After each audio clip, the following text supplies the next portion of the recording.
Hello, नमस्ते, स्वागत है आप सभी का हिंदी टॉपर्स यूट्यूब चैनल पे।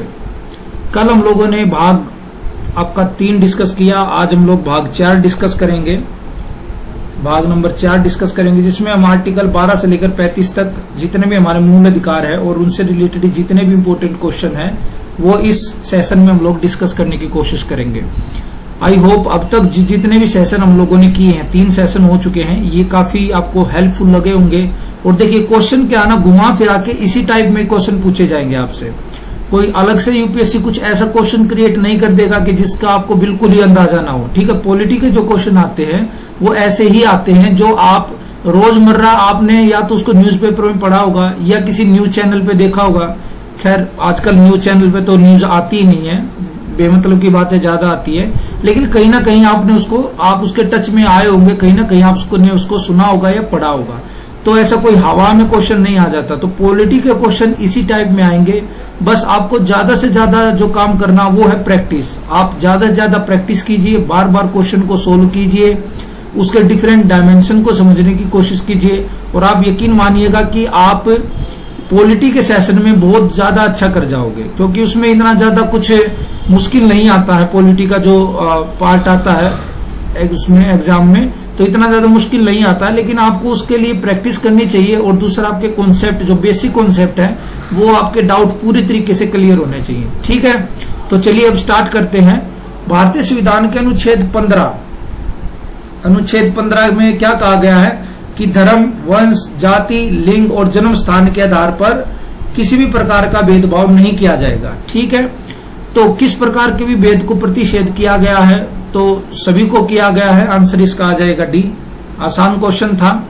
ठीक है, भारतीय संविधान में इन धर्म, मूल, वंश, जाति, लिंग और जन्म स्थान के आधार पर इसको बंधित किया गया है। ठीक है, वहीं आर्टिकल 16 की बात करें, जिसमें कहते हैं कि भाई सरकारी नौकरी के मामले में सभी के लिए समान अवसर है और किसी भी व्यक्ति को धर्म के आधार पर, वंश के आधार पर, जाति के आधार पर, लिंग के आधार पर, उद्भव के आधार पर, जन्म स्थान के आधार पर और निवास के स्थान पर किसी भी प्रकार का भेदभाव नहीं किया जाएगा। ठीक है, तो आपके मन में एक क्वेश्चन आ सकता है कि अगर जन्म स्थान के आधार पर भेदभाव नहीं किया जाएगा तो ये जो प्राइवेट सेक्टर में है, प्राइवेट सेक्टर में 75% आरक्षण को लेकर कई सरकारें कानून बना रही हैं। अभी हाल ही में हरियाणा सरकार ने भी निजी क्षेत्र में 75% आरक्षण देने की घोषणा की। हालांकि उसे पंजाब और हरियाणा हाईकोर्ट ने उसके ऊपर स्टे लगा दिया है। अब मामला सुप्रीम कोर्ट के विचाराधीन है, बट ये चीजें होती रहती है। देखिए ये जो चीजें है ना, ये मेन बात तो क्या है, ये वोट बैंक की पॉलिटिक्स है ज्यादातर, तो है ना, वोट बैंक की पॉलिटिक्स है। अब आपको अगर कुशल आदमी चाहिए, अब आपको स्किलफुल आदमी चाहिए, तो आपके पास छूट होनी चाहिए एज ए बिजनेसमैन के तौर पर कि आप किसी भी स्टेट्स के जो भी अच्छे कैंडिडेट है, जो भी जिनके पास स्किल है, जिनके पास एबिलिटी है, वो आप उसको हायर कर सको। अब आपके ऊपर गवर्नमेंट अगर ये प्रतिबंध लगा दे कि भाई आप केवल और केवल हरियाणा का ही, या पंजाब सरकार कह दे कि केवल और केवल पंजाब के लोगों को ही रोजगार देंगे, चाहे उनमें स्किल हो या ना हो, तो देखिए ये गलत हो जाएगा। इससे क्या आपका ईज ऑफ डूइंग जो बिजनेस है ना, ईज ऑफ डूइंग जो बिजनेस है, उसमें इंडिया की रैंकिंग डाउन जाएगी। ठीक, तो ये चीजें, ये वोट पॉलिटिक्स ज्यादा है। नेचुरल तौर पर जो समस्याएं हैं, जैसे रोजगार का जो मुद्दा है, उसकी जो समाधान है वो आरक्षण नहीं हो सकता। रोजगार का समाधान कभी भी आरक्षण नहीं हो सकता। ठीक है, चलिए आगे देखते हैं। भारतीय संविधान के अनुच्छेद 16(4) में पिछड़ा वर्ग के लिए राज्य की सेवाओं में आरक्षण का प्रावधान किया गया है। इस संदर्भ में निम्नलिखित कथनों पर विचार कीजिए। पिछड़े वर्ग का आधार सामाजिक, शैक्षणिक और आर्थिक होगा।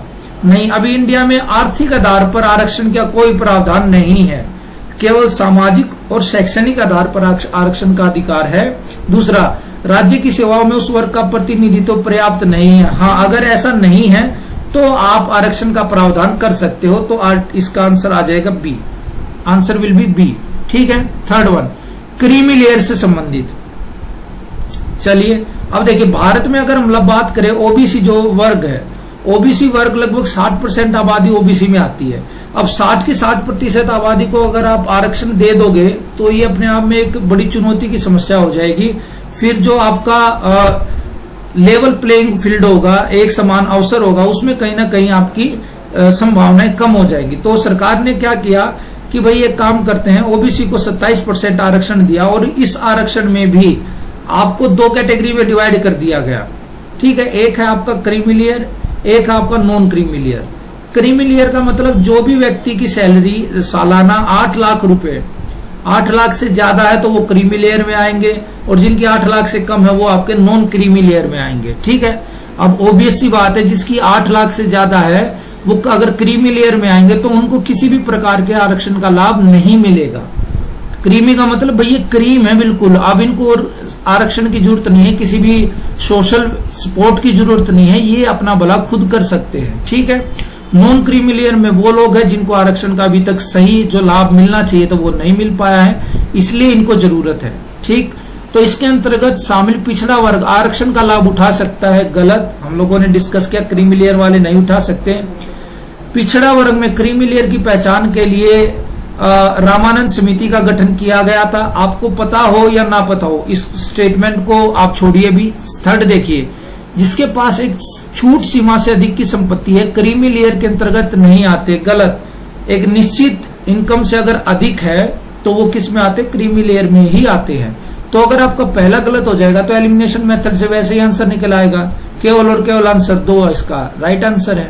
ठीक है, तो 1993 में एक रिपोर्ट पेश की गई थी जिसका समिति का नाम था रामानंद समिति, जिसने इस रिपोर्ट को पेश किया था 1993 में। ठीक है, क्रीमी लेयर से संबंधित लोक नियोजन निवास संबंधी शर्त, मतलब नौकरी के मामले में निवास संबंधी जो शर्त है, अधिनियम 1957 के संदर्भ में कुछ कथनों पर विचार कीजिए। ठीक है, यह अधिनियम भारतीय संविधान के अनुच्छेद 16(2) का अपवाद है।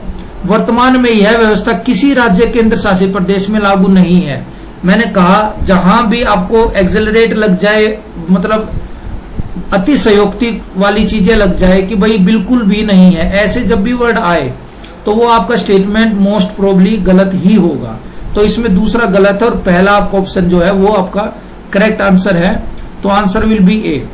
तो देखिए इसमें क्या कहा गया है कि सरकारी नौकरी के मामले में जो निवास संबंधी शर्तें हैं वो भारतीय संविधान 16(2) का अपवाद है। अपवाद क्यों है, क्योंकि आर्टिकल 16 में क्या कहा गया है कि सरकारी नौकरी के मामले में जन्म स्थान के आधार पर, लिंग के आधार पर, धर्म के आधार पर किसी भी प्रकार का भेदभाव नहीं किया जाएगा। लेकिन यहाँ पर क्या है, निवास संबंधी शर्त के आधार पर भेदभाव किया जा रहा है।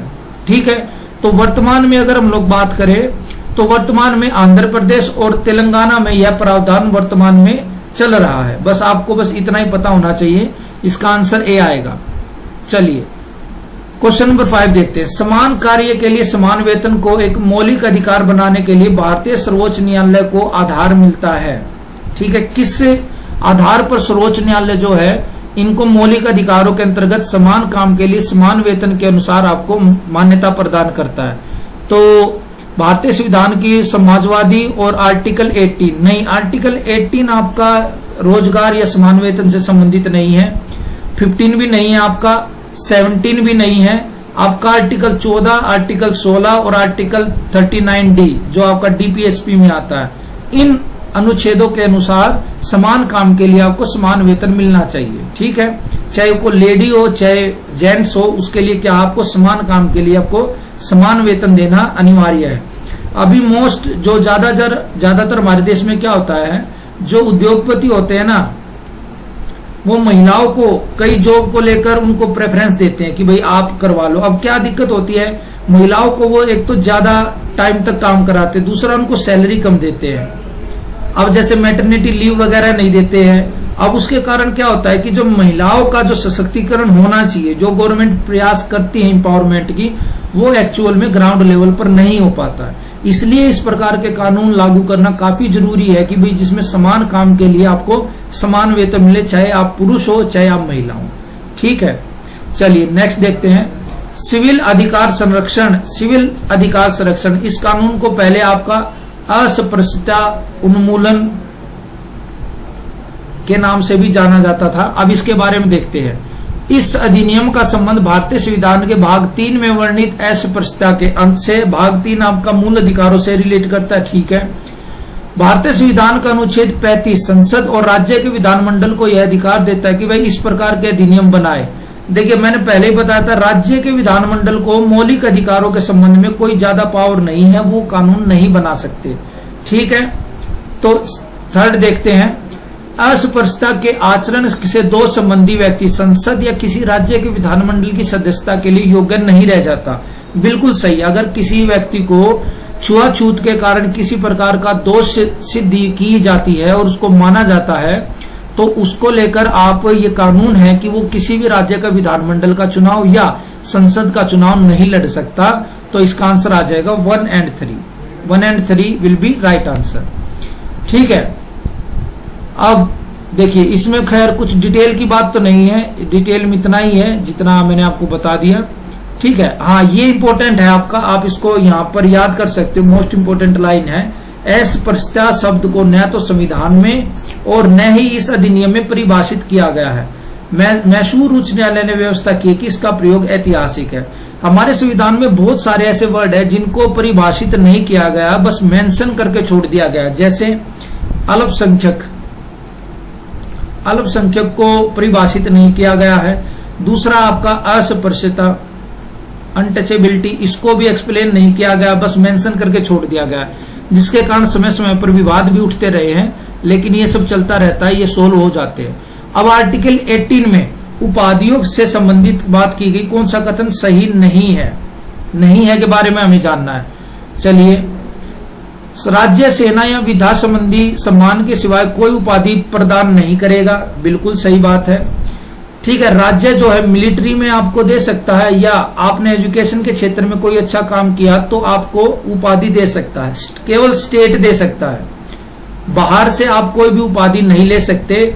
मतलब सेकंड देखिए, भारत का कोई नागरिक किसी विदेशी राज्यों से कोई उपाधि स्वीकार नहीं करेगा, ये भी आपका सही है। अब आप कहोगे कि सर जैसे ब्रिटेन की यूनिवर्सिटीज इवन शाहरुख खान को बुलाती है या किसी और हमारे सांसद को बुलाती है और उनको सम्मान करती है, उनको किसी लॉर्ड की उपाधि मिलती है, किसी को डॉक्टर की उपाधि मिलती है, तो ये देखिए ये जो उपाधि मिलती है ना, ये भारत में मान्य नहीं है।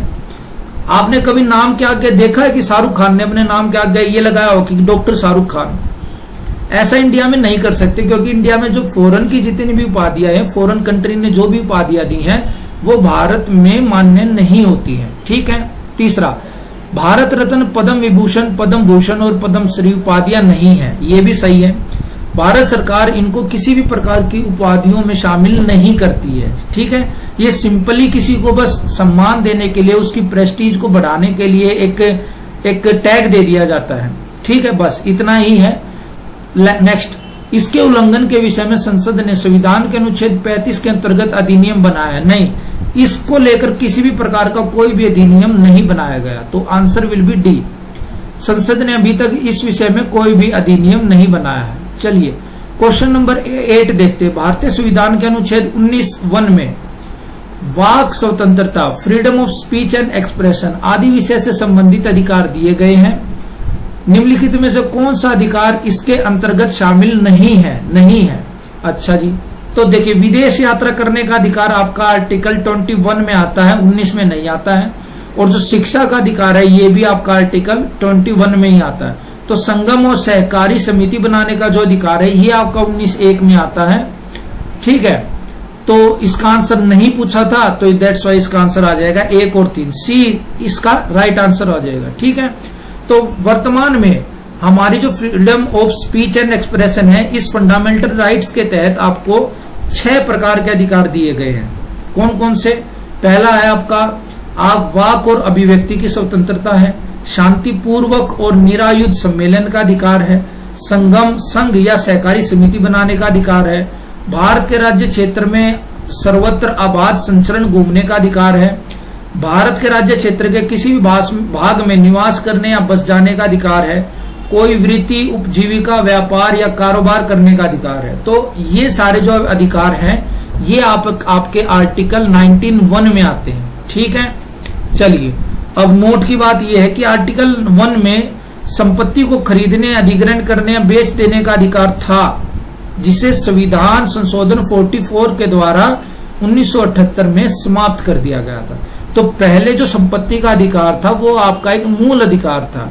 ठीक है, लेकिन भारत सरकार ने 44वें संविधान संशोधन के द्वारा इसको मूल अधिकार से हटाकर इसको केवल संवैधानिक अधिकार या आप कह सकते हो वैधानिक अधिकार के तौर पर इसको मान्यता दी गई है। पहले क्या होता था, पहले जैसे एक व्यक्ति है आपका 500 बीघा जमीन लेके बैठे हुए हैं, ठीक है, और वो चैलेंज कर रहे हैं कि भाई ये तो हमारा संपत्ति का अधिकार है, हम जितनी चाहे उतनी संपत्ति रख सकते हैं। तो सरकार को इस तरह के कानून बनाने पड़े ताकि सबको इक्वली डिस्ट्रीब्यूशन किया जा सके वेल्थ का, ठीक है। तो क्योंकि हमारा जो संविधान है उसमें समाजवाद वर्ड लिखा हुआ, सोशलिज्म है ना, तो सोशलिज्म तो तभी प्राप्त होगा ना जब इक्वल तरीके से लोगों को जो वेल्थ क्रिएशन का जो डिपार्टमेंट है, जो मामला है, वो सभी को एक समान मिले, ठीक है, सभी के पास एक प्रकार की समान अवसर हो, समान संपत्ति हो, तभी तो आप समाजवाद को प्राप्त कर पाओगे। अब भारतीय संविधान के अनुच्छेद 19(1) में प्रत्यक्ष रूप से शामिल तो नहीं है परंतु अंतर्निहित है। निम्नलिखित में से कौन सा अधिकार इसमें अंतर्निहित है? अच्छा, मतलब डायरेक्ट तो मेंशन नहीं किया गया है लेकिन इनडायरेक्ट तौर पर वो इसमें शामिल है। तो पहला है आपका जैसे फ्रीडम ऑफ प्रेस, ये बिल्कुल है। सेकंड, व्यावसायिक विज्ञापन की स्वतंत्रता, ठीक है, कोई भी कंपनी अपना प्रचार करने के लिए, अपना कॉमर्शियल मार्केटिंग करने के लिए विज्ञापन कर सकती है, ये भी सही है। हड़ताल करने का अधिकार, देखिए हड़ताल करने का अधिकार आपका फ्रीडम ऑफ स्पीच और एक्सप्रेशन का हिस्सा नहीं है, ये आपको याद रखना है।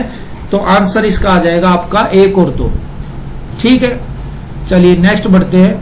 भारत के संविधान में मूल अधिकारों के संदर्भ में निम्नलिखित कथनों के ऊपर विचार कीजिए। पहला, भारत का संविधान आर्टिकल 21 पर युक्तियुक्त प्रतिबंध लगाने का प्रावधान करता, मतलब सरकार अगर चाहे तो आपके मूल अधिकार जो कि आपके फंडामेंटल राइट्स और आर्टिकल 19 में दिए गए हैं उनके ऊपर जायज तरीके से प्रतिबंध लगा सकती है, तो बिल्कुल सही है। सेकंड, सहकारी समिति बनाने का अधिकार संविधान के अनुच्छेद 91 में मूल रूप से नहीं था, ये भी सही है, मूल रूप से नहीं था, इसको संविधान संशोधन के द्वारा शामिल किया गया था। तो दोनों आपके करेक्ट आंसर हैं, ठीक है। तो क्या हुआ था, सहकारी समिति बनाने का जो अधिकार था वो आर्टिकल 19(1) में मूल रूप से नहीं था, जिसे बाद में 97 में कॉन्स्टिट्यूशनल अमेंडमेंट के द्वारा 2011 में जोड़ा गया था, ठीक। चलिए क्वेश्चन नंबर 11 देखिए।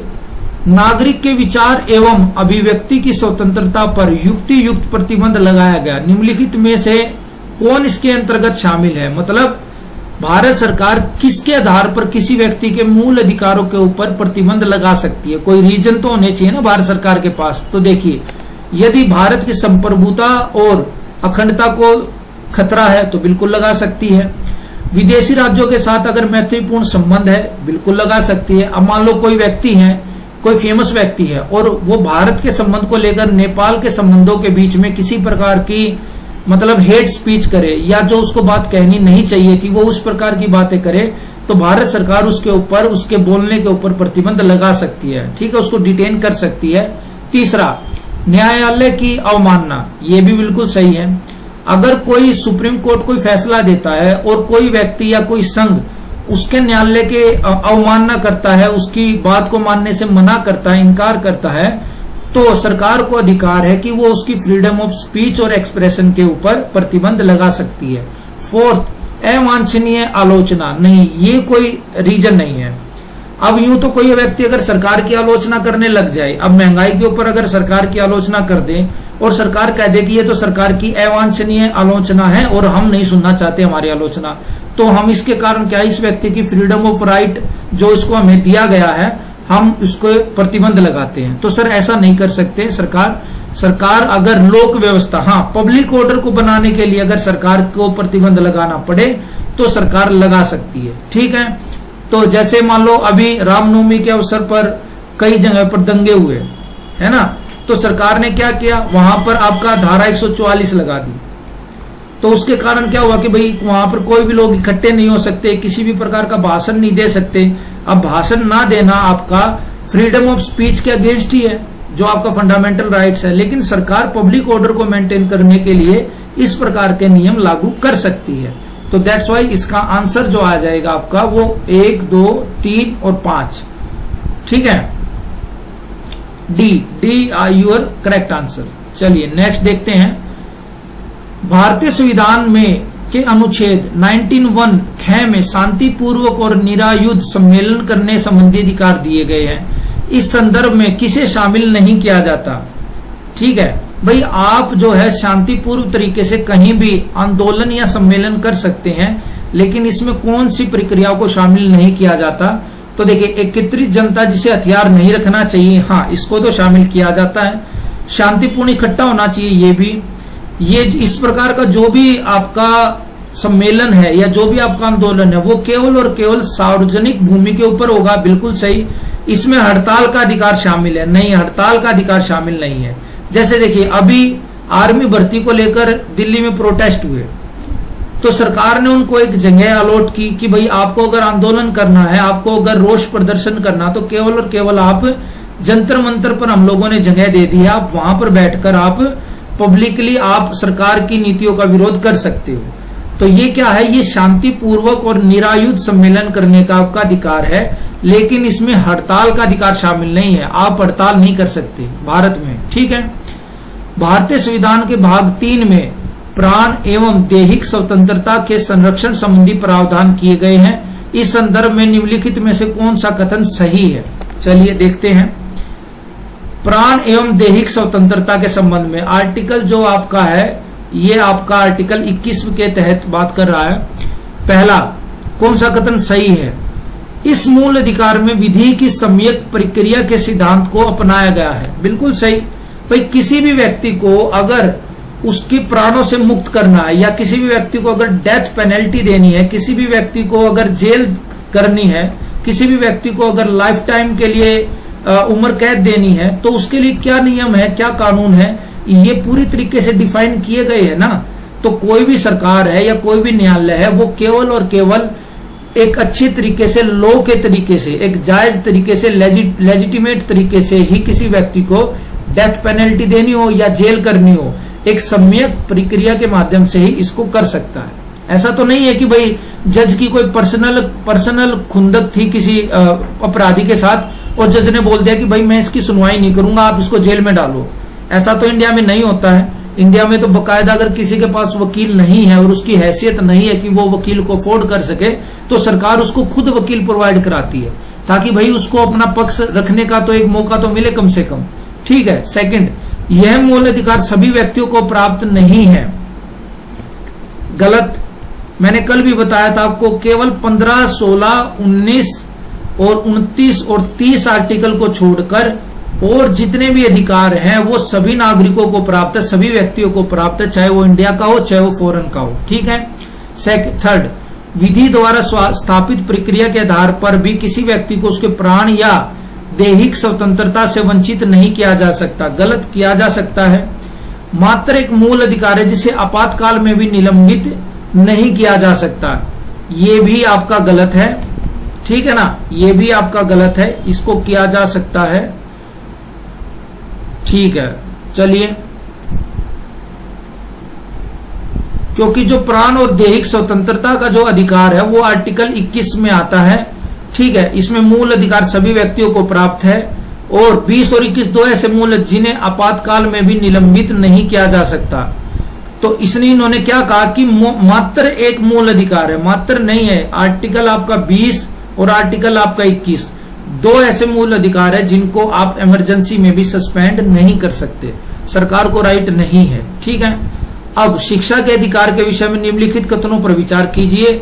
यह एक मूल अधिकार है। बिल्कुल सर, फंडामेंटल राइट्स है। 6 से 14 के वर्ष के बच्चों को, सभी बच्चों को शिक्षा का अधिकार है, उनका फंडामेंटल राइट है। इस संविधान के अनुच्छेद 19 के साथ जोड़ा गया नहीं, इसे आर्टिकल 21 में जोड़ा गया है, ठीक है। थर्ड, राज्य 8 से 14 वर्ष की बच्चों को निःशुल्क और अनिवार्य शिक्षा उपलब्ध कराएगा। नहीं सर, बिल्कुल गलत है। 6 से 14 वर्ष के बच्चों को ही वो निःशुल्क एजुकेशन प्रोवाइड कराएगा।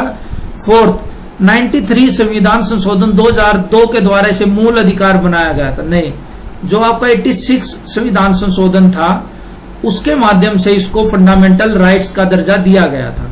तो इस हिसाब से तो इसका आंसर क्या आ जाएगा? केवल और केवल एक इसका राइट आंसर आ जाएगा, ठीक है। तो 86 जो संविधान संशोधन था 2002, इसके द्वारा मौलिक अधिकार घोषित किया गया था ना कि 93 संविधान संशोधन द्वारा। देखिए इस तरह का कंफ्यूजन यूपीएससी या पीसीएस बहुत करता है कि वो क्या कर देगा, आपको 6 से 14 की जगह ना यहां पर फंसाने के लिए आपको 7 से 14 कर देगा, या हो सकता आपको 4 से 14 कर दे, या हो सकता आपको 8 से 14 कर दे। तो आपको बिल्कुल कंफ्यूज नहीं होना है, ठीक है। देखिए डीपीएसपी में जो बात की गई है, डीपीएसपी में बात की गई है कि सरकार जो है 0 से लेकर 6 वर्ष तक के बच्चों के लिए जो प्राइमरी एजुकेशन है उसकी व्यवस्था करेगी। फिर उसके बाद मूल अधिकारों में यह बात की गई है कि सरकार 6 से लेकर 14 वर्ष तक के बच्चों के लिए जो आपकी माध्यमिक शिक्षा है उसकी व्यवस्था करेगी, और ये मूल अधिकार में शामिल है। और 0 से 6 वर्ष तक की जो एजुकेशन है ये आपकी डीपीएसपी में शामिल है। तो कंफ्यूज नहीं होना आपको, ठीक है। क्वेश्चन नंबर 15, कौन सा कथन सही नहीं है के बारे में बात करना है। भारतीय संविधान के अनुच्छेद 45 में कहा गया है कि राज्य 6 वर्ष से कम आयु के सभी बच्चों के लिए शिक्षा प्रदान करने का प्रयास करेगा। बिल्कुल सही बात है सर, प्रयास करेगा, हम लोगों ने पहले डिस्कस किया। सेकंड, भारतीय संविधान के अनुच्छेद 51 क में प्रावधान किया गया है कि माता पिता या संरक्षक 6 से 14 वर्ष की आयु वर्ग के अपने बच्चों को शिक्षा के अवसर प्रदान करेगा। हाँ, ये भी मूल कर्तव्य के अंतर्गत भी इस बात को जोड़ा गया है। थर्ड वन, निःशुल्क और अनिवार्य शिक्षा प्रदान करने के लिए संसद द्वारा शिक्षा का अधिकार संबंधी अधिनियम पारित किया गया है। ये भी सही है। शिक्षा का अधिकार अधिनियम 1 अप्रैल 2009 से प्रभावी हुआ, ये गलत है, 2010 से प्रभावी हुआ है, ठीक है। तो इसका आंसर क्या आ जाएगा, डी, 1 अप्रैल 2010 से इसको प्रभावित किया गया था। चलिए नेक्स्ट देखते हैं, निम्नलिखित में से कौन सा कथन सही नहीं है। ये तो खैर सेम क्वेश्चन रिपीट हो गया है, इसका डी ही आंसर आएगा। नेक्स्ट देखते हैं, भारतीय संविधान के अनुच्छेद 22, चलिए, व्यक्तियों को कुछ दिशाओं में गिरफ्तारी एवं निरोध से संरक्षण का अधिकार प्रदान करता है। इस संदर्भ में निम्नलिखित कथनों में से कौन सा सही है। चलिए सही देखना है। सही है, गिरफ्तारी के 24 घंटे की अवधि में निकटतम मजिस्ट्रेट के समक्ष पेश किया जाएगा, जिसमें यात्रा में लगा आवश्यक समय शामिल है। तो देखिए, जब कोई बंदी प्रत्यक्षीकरण की रिट लगा देता है, ठीक है, तो पुलिस वालों को क्या करना पड़ता है कि 24 घंटे के अंदर उस व्यक्ति को जिंदा या मुर्दा निकटतम जो मैजिस्ट्रेट है उसके सामने उसको प्रेजेंट करना पड़ता है। लेकिन इसमें क्या होता है कि इसमें यात्रा में लगने वाला समय काउंट नहीं किया जाता है ना। इसमें यात्रा से लगने वाला, अब कोई व्यक्ति को पौंडीचेरी से गिरफ्तार किया है और उसको दिल्ली में रिट लगाएगी और दिल्ली हाईकोर्ट के समक्ष उसको प्रेजेंट होना है, तो सर 24 घंटे का समय तो आने में ही लग जाएगा, तो यात्रा का समय इसमें काउंट नहीं होता। सेकंड, डिटेन करने की जो विधेयक है, जो उसकी शक्तियां हैं, वो राज्य के विधानमंडलों के पास नहीं है। नहीं, राज्य भी कर सकते हैं और सेंटर भी कर सकती है, सरकार, केंद्र सरकार भी कर सकती है, दोनों कर सकते हैं। इस संबंध में संसद द्वारा आतंकवाद निरोधी निवारण अधिनियम 2002 पारित किया गया, परंतु वर्तमान में यह लागू नहीं है। नहीं, ऐसा तो नहीं है, ये वर्तमान में भी लागू है। थर्ड वन, निवारक निरोध विषय संबंधी विधेयक के तहत गिरफ्तार किए गए किसी व्यक्ति को 1 माह की अवधि से अधिक हिरासत में नहीं रखा जा सकता। ये भी, अगर किसी व्यक्ति को आपने नजरबंद किया है तो आप उसको 1 महीने से ज्यादा हिरासत में नहीं रखते बिना किसी रीजन के, जब तक कि आपको ऊपर से परमिशन ना मिल जाए, किसी मजिस्ट्रेट की परमिशन ना मिल जाए, तब तक आप उसको 1 माह से ज्यादा नहीं रख सकते। ये सही है। तो क्वेश्चन, इसका आंसर हो जाएगा सी, ठीक है ना। अच्छा, ये आपका गलत हो जाएगा, ये आपका सही है। वर्तमान में यह लागू नहीं है और ये क्या अधिक नहीं रख सकते, बिल्कुल नहीं रख सकते, लेकिन उसके लिए क्या है, आपको पहले मंजूरी लेनी पड़ेगी। उसके बाद एक सलाहकार बोर्ड बैठेगा, उसमें 1 अध्यक्ष और 2 सदस्य होंगे और अधिकतम उसमें आप 3 माह तक हिरासत में रख सकते हैं, ठीक है। तो संसद द्वारा निवारक निरोध अधिनियम के तहत आतंकवाद निवारण अधिनियम 2002 पारित किया गया, परंतु 2004 में इसे समाप्त कर दिया गया और वर्तमान में यह लागू नहीं है। चलिए नेक्स्ट देखते हैं, भारतीय संविधान के अनुच्छेद 19(1) घ को अनुच्छेद 21 के साथ मिलाकर पढ़ने पर निम्नलिखित में से कौन सा अधिकार प्राप्त होता है। सूचना का अधिकार, विदेश यात्रा का अधिकार, एकांत का अधिकार, प्राइवेसी का अधिकार और आश्रय पाने का अधिकार। तो इसका आंसर सी आएगा। फैक्ट वाइज क्वेश्चन है, इसमें कोई ज्यादा रटने वाला मामला है, इसमें कोई समझने वाली चीज नहीं है। देखिए, खड़ग सिंह बनाम उत्तर प्रदेश और गोविंद बनाम मध्य प्रदेश मामले में सर्वोच्च न्यायालय ने व्यवस्था दी कि अनुच्छेद 19 भारत के राज्य क्षेत्र में सर्वत्र आबाद संचरण का अधिकार को अनुच्छेद 21 जीवन का अधिकार से मिलाकर पढ़ने पर राइट ऑफ प्राइवेसी, मतलब अगर किसी व्यक्ति को अकेले में रहना है ना, उसको निजता में रहना है, उसको अकेले में रहना, तो सर उसको राइट ऑफ प्राइवेसी मिलनी चाहिए। आप उसकी प्राइवेसी का हनन नहीं कर सकते। तो ये क्या है, अगर किसी व्यक्ति को कहीं भी अपनी मर्जी से घूमने की स्वतंत्रता है तो उस व्यक्ति को ये भी स्वतंत्रता है कि वो अपनी मर्जी से कहीं भी एकांत में बैठकर अपनी प्राइवेसी के साथ एंजॉय कर सकता है, उसको कोई आप रोक नहीं लगा सकते। ऐसा क्वेश्चन यूपीएससी ने शायद, maybe I am not wrong, 2019 में प्रीलिम्स में पूछा भी है। ठीक है, तो इस तरह के क्वेश्चन पूछते हैं यूपीएससी। चलिए, सूचना का अधिकार विधिक अधिकार के साथ साथ मूल अधिकार भी है। भारतीय संविधान के किस अनुच्छेद के अंतर्गत इसे मूल अधिकार माना गया है? सूचना के अधिकार के बारे में, राइट टू इंफॉर्मेशन, आर्टिकल 20 में नहीं, ये कोई बात नहीं है, आर्टिकल 22 में, आर्टिकल 21 क्या में, आर्टिकल 19 में। तो इसका आंसर हो जाएगा आपका आर्टिकल 19 में। ठीक है, तो सूचना का अधिकार जो आएगा ये आपका आर्टिकल 19 में आएगा। इसको याद कर लेना, यूपीएससी ने पूछा है, फिर भी पूछ सकता है। इंडियन एक्सप्रेस बनाम भारत संघ मामले में न्यायमूर्ति वेंकट चेलैया ने स्वीकार किया था कि विचार एवं अभिव्यक्ति की स्वतंत्रता में सूचना प्राप्ति का अधिकार भी शामिल है। जो आपकी फ्रीडम ऑफ स्पीच और एक्सप्रेशन है, उसके अंतर्गत आपको सरकार से सूचना लेने का भी अधिकार है ना, आरटीआई जिसको बोलते हैं, राइट टू इंफॉर्मेशन का भी आपको राइट दिया गया है, और ये आपका आर्टिकल 19 का भाग है। ठीक है, सूचना अधिकार अधिनियम 2005 के अंतर्गत यह कहा गया है कि प्रत्येक नागरिक का यह विधिक अधिकार है कि वह सार्वजनिक संस्थानों से आवश्यक सूचना मांग सकता है। अब प्रत्येक व्यक्ति को, अब चाहे इसमें आप हो या कोई आपसे छोटा हो या कोई बड़ा हो, आप उसमें क्या, आप किसी भी दफ्तर में जाकर आप आरटीआई लगाकर वहां की सूचनाएं मांग सकते हो। ठीक है, लेकिन सरकार ने यह भी नियम बना दिया कि आपको कारण बताना होगा, और आपके पास ये फायदा है कि आपको 30 दिन के अंदर आपको आरटीआई के जवाब आपको मिलना अनिवार्य है, लेकिन सामान्यतः नहीं मिलता, कुछ ना कुछ उसमें अड़चन लगाई देते हैं। नेक्स्ट, मानव दुर्व्यापार एवं बलात् श्रम का प्रतिषेध निम्नलिखित में से कौन सा कथन सत्य नहीं है? चलिए, नहीं है। यह एक मूल अधिकार है जिसकी चर्चा शोषण के विरुद्ध अधिकार में की गई है। यह अधिकार नागरिक और गैर नागरिक दोनों को प्राप्त है। पहला भी सही है, शोषण के विरुद्ध अधिकार में की गई है, ये भी सही है। भारतीय संविधान के अनुच्छेद 24 में इसकी चर्चा की गई है, नहीं ये गलत है, ये आर्टिकल 24 में इसकी चर्चा नहीं की गई है, ये आर्टिकल 23 का पार्ट है। नेक्स्ट, इसका एक अपवाद है कि बाकी राज्य सार्वजनिक उद्देश्यों के लिए अनिवार्य सेवा आरोपित कर सकता है। हाँ, अब अगर कल को भारत के ऊपर कोई आक्रमण हो जाए, खैर इतनी हिम्मत आज तो किसी में नहीं है कि भारत के ऊपर आक्रमण कर दे, लेकिन एक आप मान के चलो, अजम्पशंस की मान लो हो जाए, तो सरकार क्या कर सकती है? सरकार के पास ये राइट है कि आपको सभी को मिलिट्री में ज्वाइन करने के लिए आपको मजबूर कर सकती है, ऑर्डर दे सकती है कि भाई सभी व्यक्तियों को, सभी जो यंग बॉयज है या इवन जो गर्ल्स भी हैं, उनको आपको मिलिट्री सर्विस आपको देनी पड़ेगी। ठीक है, क्योंकि ये जो उद्देश्य है ये पब्लिक उद्देश्य के लिए आपको अनिवार्य सेवा करनी पड़ सकती है, तो ये आपको राइट दिया गया है। इसमें आप ये नहीं कह सकते हो कि भाई मेरा तो शोषण हो रहा है, ठीक है, और मेरे साथ कोई दुर्व्यवहार हो रहा है या मेरा कोई बलात् श्रम कराया जा रहा है, सरकार की मर्जी है आपको सैलरी दे या ना दे।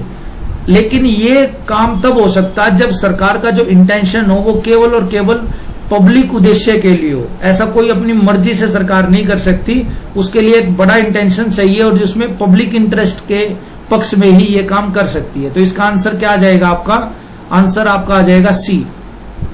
ठीक है, तो देखिए विकल्प आपका सी सही नहीं है। क्यों? क्योंकि मानव दुर्व्यापार और बलात् श्रम की चर्चा भारतीय संविधान के अनुच्छेद 23 में की गई, ना कि 24 में।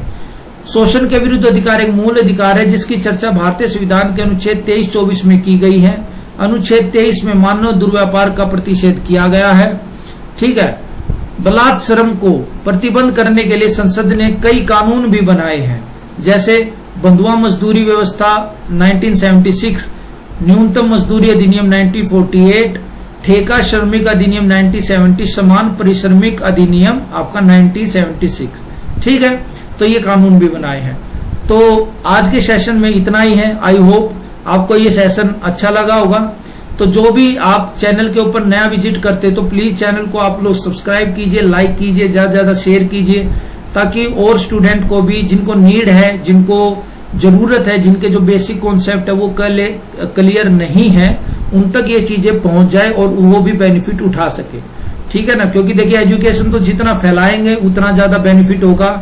ना केवल आप समाज में एजुकेशनली जो इन्वायरमेंट है वो क्रिएट होगा, बल्कि समाज का एम्पावरमेंट भी होगा, क्योंकि पढ़े लिखे जब युवा आगे आएंगे तभी जाकर समाज की और देश की सूरत हाल बदलेगा। अदरवाइज तो जो चल रहा है वो चलता रहेगा।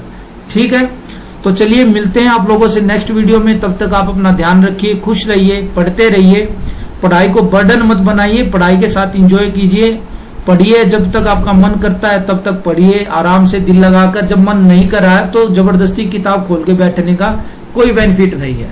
ठीक है, वो आपका जीरो आउटपुट आएगा, उससे कोई बेनिफिट नहीं। इससे अच्छा था जो आप मनपसंद काम करना चाहते हैं वो आप कर लो, लेकिन आप बुक को खोलकर पढ़ने की एक्टिंग ना करो, क्योंकि धोखा सिर्फ आप खुद को ही दे रहे हो, किसी को कोई फर्क नहीं पड़ रहा। ठीक है, तो चलिए मिलते हैं आप लोगों से। Okay, thank you very much, have a nice